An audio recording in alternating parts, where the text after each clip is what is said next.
পশ্চিমবঙ্গ দিবস বাংলার বাঙালি হিন্দুদের মাথা গোঁজা ঠাঁই করে দিয়েছিলেন। আর তার জন্যই আজকে আমরা পশ্চিমবঙ্গে বিভিন্ন মঠ, মিশন, আশ্রম আমরা বেঁচে আছি, এবং তার জন্য ডক্টর শ্যামাপ্রসাদ মুখার্জির অবদান। এবং আজকে যে কাশ্মীর, সেই কাশ্মীরের এক বিধান, এক প্রধান, এক নিশানের বার্তা নিয়ে গিয়েছিলেন ডক্টর শ্যামাপ্রসাদ মুখার্জি, যার জন্যই কাশ্মীরে আমরা এখন স্বাধীনভাবে যাতায়াত করছি।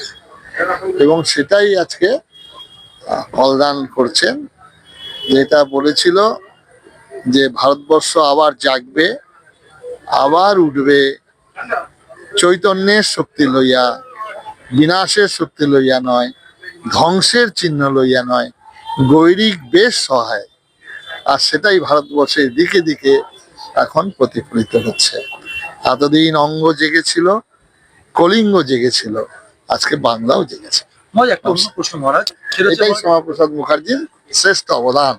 তার সঙ্গে আচার্য স্বামী প্রণবানন্দজি মহারাজ, যিনি আশীর্বাদ করেছিলেন, বাংলার বাঙালির রক্ষাকর্তা, অভিভাবক রূপে দাঁড় করিয়ে দিয়েছিলেন ডক্টর শ্যামাপ্রসাদ মুখার্জি। তার অবদান বাংলা বাঙালি কোনোদিন ভুলবে না।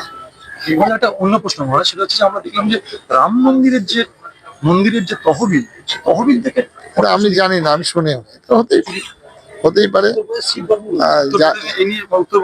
নিশ্চয়ই করা ব্যবস্থা নিতে, এটা তো হতেই পারে। মানুষের একজন পাহাড়ি বাবার কাছে গল্প আপনারা জানেন, পাহাড়ি বাবা, তো সেই সাধু বাবার ওখানে একজন চোর এসেছেন, সে ভয়ে পালাচ্ছে, তার পিছনে পিছনে নিয়ে ছুটছে, তার যেটা দরকার, একজন চোরের দরকার, তার অর্থের দরকার, সে অর্থের জন্য তাকে সাহায্য করেছেন। ভগবান সবার জন্যই আছে, নিশ্চয়ই। চোর যেটা প্রার্থনা করে, যে যেটা প্রার্থনা করে, যেমন যারা প্রার্থনা করেছিল পশ্চিমবঙ্গে পাটের খাতে, তা দেখা দিয়েছেন। পায়খানা ট্যাঙ্কিতে ধরা পড়ছে। এটা যে যেমন প্রার্থনা করে। কার্তিক মহারাজ যেটা দিবারাত্র যে প্রার্থনা করেছিল, কার্তিক মহারাজ আশা পূর্ণ হয়েছে। একটা প্রশ্ন মহারাজ, পশ্চিমবঙ্গে তাহলে কি 15 বছর ধরে এত চোর ডাকাত ছিল? পশ্চিমবঙ্গে 15 বছর ধরে এত চোর ডাকাত ছিল? হতেই পারে, কারণ এটা তো আমরা বলি যুগের অবক্ষয়। এটা কুরুক্ষেত্রের যুদ্ধের কি হলো, ভীষ্মের মতো লোক, দ্রোণাচার্যের মতো লোক, কর্ণের মতো, তারা সব একটা পক্ষ অবলম্বন করছেন। তবে এটাও ঠিকই যে আমাদের সব সময় প্রত্যেককে মনে রাখতে হবে, আপনার মিডিয়া বন্ধু যারা রয়েছেন, হও ধর্মেতে ধীর, হও কর্মেতে বীর, হও উন্নতশীল, নাই ভয়, ভুলি ভেদাভেদ জ্ঞান, হও সবে আগোয়ান, সাথে আছে ভগবান, হবে জয়। পঞ্চপাণ্ডবরা সংখ্যায় অনেক কম ছিল, তাদের সঙ্গে ছিল ধর্ম, তাদের সঙ্গে ছিল ভগবান, নিশ্চিত তাদের জয় হয়েছে। আমাদের সংখ্যা তত্ত্ব দিয়ে হয়তো গণতন্ত্র, কিন্তু সেটা বড় কথা নয়। বড় কথা হচ্ছে তার ধর্ম, তার সত্য, তার ভগবান। যেদিন ভারতবর্ষের মানুষ সত্য থেকে বিচ্যুত হবে, ভগবানের থেকে বিচ্যুত হবে, সেদিন ধ্বংস হবে। কালকে ধোপা দিবস, 7 দিন বিদ্যুৎ বন্ধ। অভিযোগ করছে যে ঈদের সময় একদিন বন্ধ, তাতেই এত সমস্যা হয়েছিল, তার জন্য ব্রিগেডে করা হচ্ছে। যোগা দিবস কি ব্রিগেডে করা যেত না?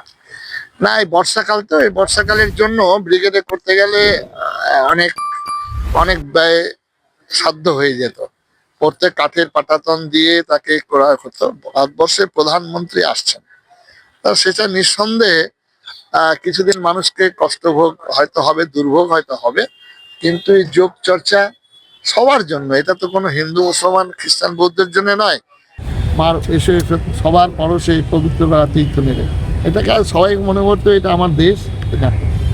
আমার স্কুলে অনেক গার্লস স্কুলে তখন একটা বোরখা নিয়ে খুব চলছিল।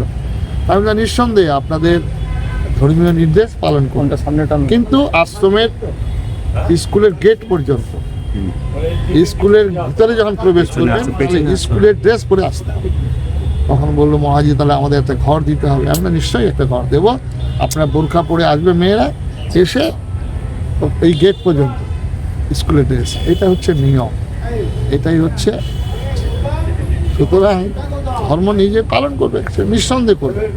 সেটা বাড়িতে বসে করতে। আমাদের মন্দিরগুলো সাধারণত একটা নিরিবিলি নিরাপদ জায়গা থাকে, সেখানে হোমধম সুরভিত, বেদমন্ত্র মুখরিত, সামগান নিনাগিত, এই হচ্ছে আমাদের আশ্রম। সেটা হচ্ছে রাস্তার থেকে একটু দূরে থাকে। রাস্তার পাশে করব, হ্যাঁ, সেখানে বাস যাবে, ট্রেন যাবে, লোক যাবে, রাজনৈতিক মিছিল যাবে, সেটা কোনো অসুবিধা হবে না।